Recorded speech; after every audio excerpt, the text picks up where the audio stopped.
Hello, I'm Taj Richardson with Harcourts Home Oregon Coast. Today we want to talk about receiving an offer when your home's on the market and having that offer come in really low. You just received an offer, congratulations. It's really important to see how you might be able to draw out an offer to get to a price point you're happy with. Just because the offer started low doesn't mean you're not working with a serious buyer.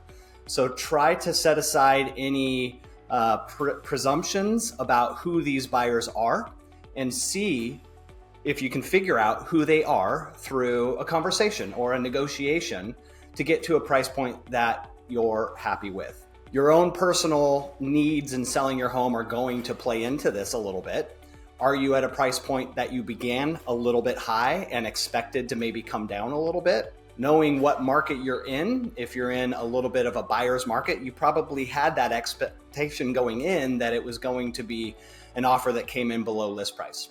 So now what you've got is you've got a buyer who's probably fishing to see how low you'll go, and you want to work through negotiating with your real estate professional, your listing agent, on how to respond and not give away any key information or give away money that maybe could be left on the table by responding the wrong way to the buyer. It's hard. Real estate's emotional all the time, every transaction, regardless of who you are, there's emotion involved.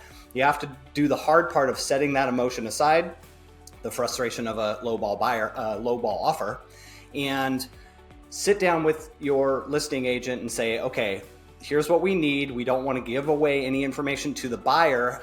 We obviously need more money than where they're starting at. And what do we do? You need to have that conversation with your agent. The response, the actual written response, is going to be based on how much lower you're willing to go. And then what you want to try to do is give a little bit of a hint to the buyer about them being a little bit more serious about their offer if they want to stay in the game. And so you're letting them know, hey, we recognize this is low. We get it. This is our response. We are expecting you to respond to our counteroffer. When you get into the back and forth, buyer side, seller side counteroffers, the fundamental key that I've worked through with my clients on a regular basis is never be the person to walk away. Even if it's a few $100s, there's always a little bit of wiggle room to see if you can get the buyer to a price point that you're happy with at the end of the day. At the end of the day, if you can't get there, you can't get there. That happens in real estate all the time. But again, I highly recommend getting to the point where you can give up another couple $100 and do a counteroffer and see if you can get them up a few $1,000s more.